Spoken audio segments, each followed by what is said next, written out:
सामने आ रही है। पदयात्रा कर रहे हैं पीडीएस डीलर्स और इस बीच उनकी पदयात्रा पर लाठीचार्ज की खबर। 9 अगस्त से जारी है पदयात्रा। हजारों विक्रेता सड़क पर उतरे हैं। फेयर प्राइस डीलर्स एसोसिएशन के नेतृत्व में पदयात्रा का कार्यक्रम था और पदयात्रा कर रहे पीडीएस डीलर्स पर लाठीचार्ज हुई है, जिसकी तस्वीरें हम आपको दिखा रहे हैं। डाक बंगला चौराहे पर पुलिस ने रोका। 9 अगस्त से जारी है पदयात्रा। गांधी आश्रम, भीतरहरवा, पश्चिम चंपारण से चलकर पटना गांधी मैदान पहुंचे और हजारों की संख्या में जन वितरण प्रणाली विक्रेता पहुंचे हुए हैं। हंगामे के बाद पुलिस ने लाठीचार्ज किया है वाटर कैनन से। इन पर देखिए पानी की बौछारें भी की गई ताकि इनको हटाया जा सके। कई डीलर्स को हिरासत में लिया गया है। धर्मेंद्र कुमार ज्यादा जानकारी के साथ पटना से फोन लाइन पर जुड़ चुके हैं। क्या इस वक्त धर्मेंद्र पटना में स्थिति है? पीडीएस डीलर्स पर लाठीचार्ज की जानकारी भी मिल रही है। जी, जिस तरह से हजारों की संख्या में पीडीएस डीलर थे और इनकी कई मांगे थी और ये पिछले 9 दिनों से पदयात्रा पे तो पूरे बिहार में पदयात्रा करने के बाद पटना में इनके पदयात्रा का समापन हुआ था और ये गर्दनी बाग जा रहे थे अपनी मांगों को लेकर। लेकिन डाक बंगला चौराहे पर जो कि रिस्ट्रिक्टेड एरिया है उस जगह पे पुलिस ने इन्हें रोका है। पुलिस ने काफी इन्हें समझाने की कोशिश की है, लेकिन नहीं मानने पर पुलिस ने इन पर लाठीचार्ज किया है और वाटर कैनन का भी प्रयोग किया है। ये लोग अधिकारी से मिलना चाहते थे, अपनी मांगों को रखना चाहते थे, लेकिन पुलिस इन्हें रिस्ट्रिक्टेड एरिया से आगे नहीं बढ़ने दे रही थी। पुलिस ने समझाने का प्रयास किया, इनके जो प्रतिनिधिमंडल से उनसे बात कराने की कोशिश की, लेकिन ये लोग यहाँ से निकलकर गर्दनी बाग जाना चाह रहे थे, जिसके बाद पुलिस ने इन पर लाठीचार्ज किया है। जी धर्मेंद्र, डाक बंगला चौराहे को क्या अभी खाली करा लिया गया है या अभी भी यहाँ पर ये पदयात्रा चल रही है? नहीं, डाक बंगला चौराहे को पूरी तरह से खाली करा लिया गया है। यातायात को पूरी तरह से सुचारू कर लिया गया है, लेकिन काफी देर तक स्थिति अफरा तफरी की बनी रही। उन्होंने रोड जाम किया था, यातायात बाधित भी हुआ था और पुलिस ने काफी समझाने का प्रयास किया। पीडीएस डीलर पुलिस से भी उलझे, कई पुलिस कर्मियों के साथ हाथापाई की थी और बाद में पुलिस को फिर लाठीचार्ज करके हमको यहाँ से हटाना पड़ा। ठीक है धर्मेंद्र, आप बने रहिए हमारे साथ। संजय भी इस वक्त हमारे साथ फोन लाइन पर जुड़ चुके हैं। संजय, पीडीएस डीलर्स पर लाठीचार्ज किया गया, वाटर कैनन का इस्तेमाल किया गया। हालांकि धर्मेंद्र अभी जानकारी ये दे रहे हैं, अपडेट दे रहे हैं कि डाक बंगला चौराहे को खाली करा लिया गया है, लेकिन क्या कुछ आश्वासन इनको दिया गया जिसके बाद यहाँ से इनको हटाया गया? देखिए, आश्वासन क्या दिया जाएगा। फेयर प्राइस डीलर्स एसोसिएशन चूंकि पदयात्रा पर है, एसोसिएशन के सभी मेंबर जो हैं और गांधी आश्रम भीतरहवा से जो चंपारण में है वहां से यह यात्रा इनकी शुरू हुई है, पटना पहुंची और ये आर ब्लॉक की तरफ बढ़ना चाह रहे थे। चूंकि ये प्रोहिबिटेड एरिया है तो आप प्रतिबंधित जो एरिया है वहां पर आप प्रदर्शन नहीं कर सकते हैं, पटना हाई कोर्ट का ये इंस्ट्रक्शंस है। इसके बावजूद ये लोग भारी संख्या में वहां पहुंच गए। पुलिस ने कई बार इस मजमा को नाजायज घोषित किया, उन्हें वहां से हटने को कहा गया, लेकिन जो फेयर प्राइस डीलर्स एसोसिएशन के आह्वान पर यहाँ प्रदर्शनकारी पहुंचे थे वो नहीं हटे। तो इसके बाद पहले वाटर कैनन को यूज किया गया। वाटर कैनन यूज करने के बावजूद वो डटे रहे और लगातार प्रदर्शन करते रहे। तस्वीरों में भी आप देख सकते हैं, ये तस्वीर सामने आई है। लेकिन जब उस बाद बावजूद उनका प्रदर्शन जारी रहा तब पुलिस ने लाठीचार्ज कर दिया, उन्हें खदेड़ा गया वहां से।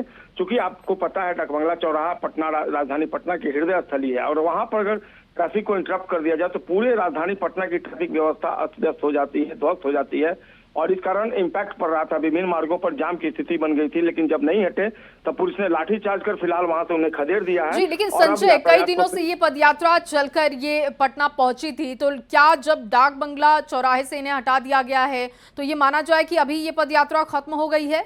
क्या इनकी मांगे थी और अभी क्या अगला कदम इनका होगा? देखिए, इनकी पदयात्रा खत्म नहीं हुई है, उन्हें वहां से हटाया गया है और फिलहाल धीरे धीरे वो एकजुट होने लगे हैं, जमा होने लगे हैं वहां पर और अपनी विभिन्न मांगों के समर्थन में सरकार से इनकी पुरानी मांग है और कई बार इन्होंने राजधानी पटना में भी धरना प्रदर्शन किया है और आज उन्हीं मांगों को लेकर ये पटना पहुंचे हैं भीतरहवा पश्चिम चंपारण से और ये सरकार तक अपनी बात पहुंचाना चाहते हैं और इसीलिए वो धरना प्रदर्शन कर रहे हैं। तो फिलहाल एक बात बनी है कि एक मेमोरेंडम जो है दिया जाएगा सरकार को, लेकिन प्रशासनिक अधिकारी जो हैं वो फिलहाल लॉ एंड ऑर्डर को मेंटेन करने में लगे हुए थे। देखना होगा कितने देर में शिष्टमंडल तैयार होता है और सरकार के स्तर पर इनकी कोई वार्ता कराई जाती है। तमाम तरह की जो इनकी मांगे हैं उसको लेकर जी संजय, मांगे क्योंकि आप भी बता रहे कि कई तरीके की मांगे हैं, क्या उन मांगों के बारे में कोई जानकारी, कोई अपडेट आपके पास कि किन मांगों को लेकर इनका ये पदयात्रा चल रहा है और ये प्रदर्शन डाक बंगला चौराहे पर कर रहे थे? देखिए, कई तरह की मांगे हैं। चूंकि प्राइस डीलर्स एसोसिएशन ने कमीशन के अलावा जो उनके उत्तराधिकारी हैं, जो उनके लोग हैं, वो तमाम तरह की जो सरकार से रियायतें हैं वो मांग रहे हैं। और इन्हीं मांगों को लेकर ये लगातार पदयात्रा कर रहे थे। एक मैसेज देने की कोशिश की है इन्होंने।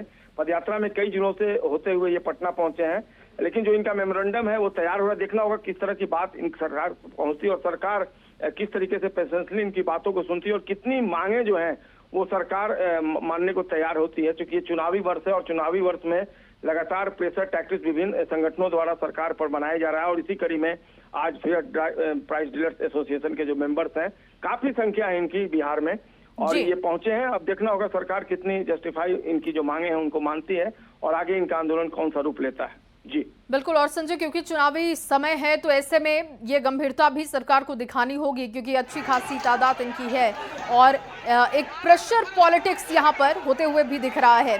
हालांकि कब ये पदयात्रा यहाँ पर पहुंची संजय, इसकी भी जानकारी दीजिएगा। क्या पहले इन्हें समझाया गया, इनसे कहा गया कि ये यहाँ से हटे और उसके बाद ये लाठीचार्ज की स्थिति बनी? देखिए, ये पदयात्रा पहले से नियोजित थी और जैसा कि आपको मैंने बताया भीतरहवा से ये पटना पहुंची है। तो प्रशासन को भी पहले से इत्तला कर दिया गया था कि वो पदयात्रा पहुंच रही है और ये लगातार आगे बढ़ रहे थे। धरना स्थल इनका गर्दनी बाग, वहां जाना चाह रहे थे। प्रोहिबिटेड एरिया है तो यहाँ पर पहले। ठीक है संजय, बहुत शुक्रिया आपका तमाम जानकारी के लिए। धर्मेंद्र, आप भी जुड़े थे, बहुत शुक्रिया आपका तमाम जानकारी के लिए। दो तस्वीरें देखिए लगातार आपको दिखा रहे हैं। पटना के डाक बंगला चौराहे की ये तस्वीर जहां पर वाटर कैनन का इस्तेमाल हुआ और लाठी चार्ज की स्थिति बन गई, क्योंकि पीडीएस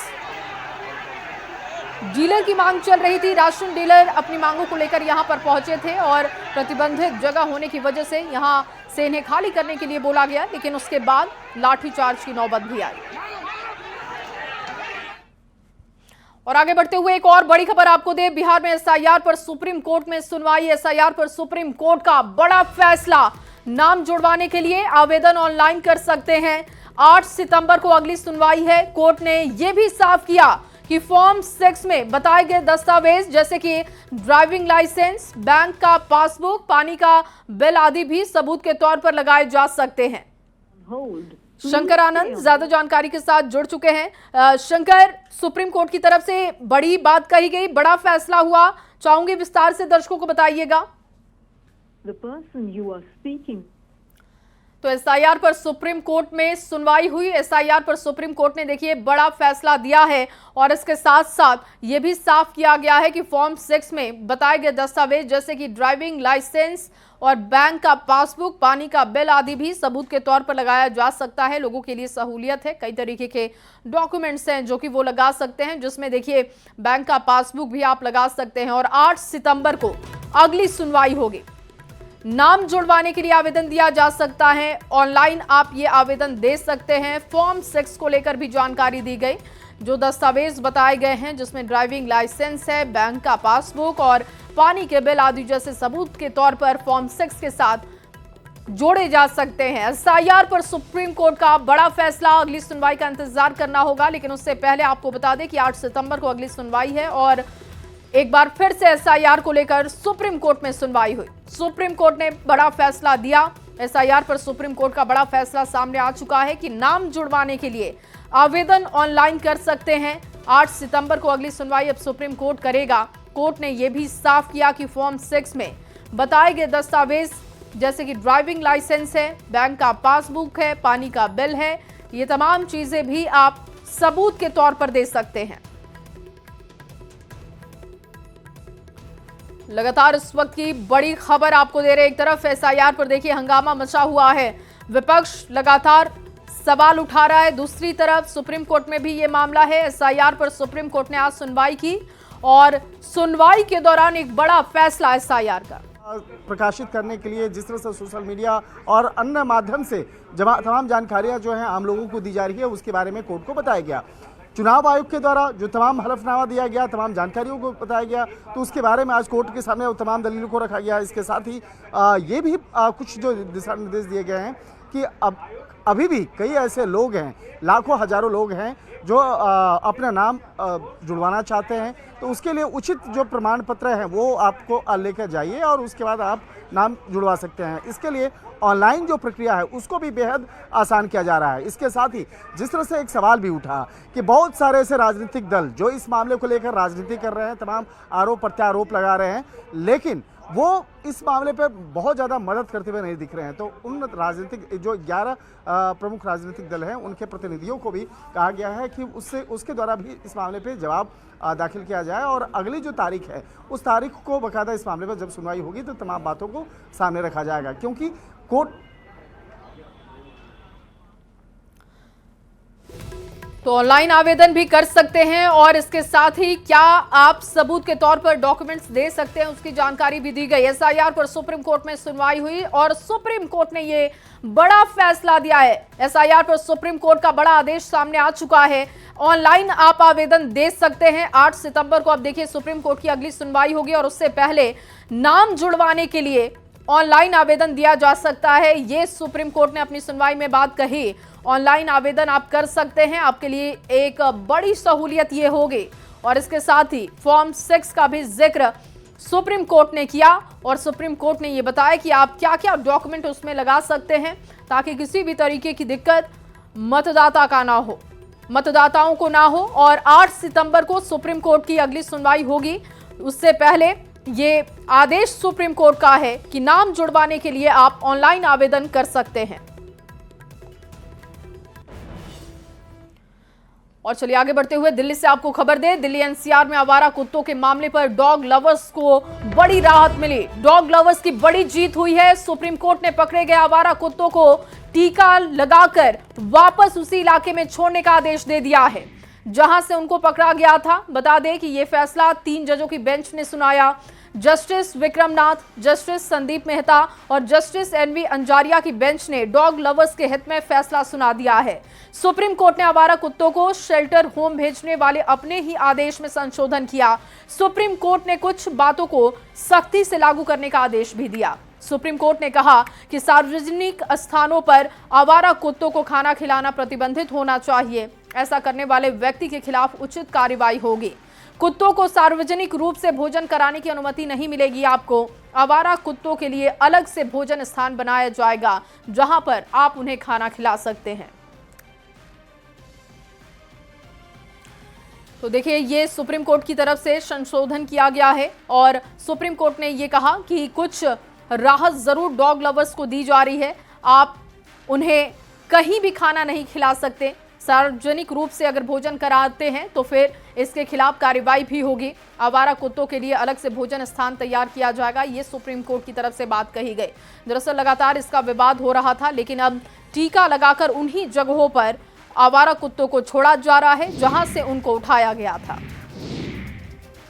और आगे बढ़ते हुए गया से आपको खबर दें। गया जी के बाद पीएम मोदी अब बेगूसराय पहुंच चुके हैं जहां से वो सिमरिया ओंटा 6 लेन ब्रिज का उद्घाटन करेंगे। तो आज बिहार को एक बड़ी सौगात मिलने जा रही है।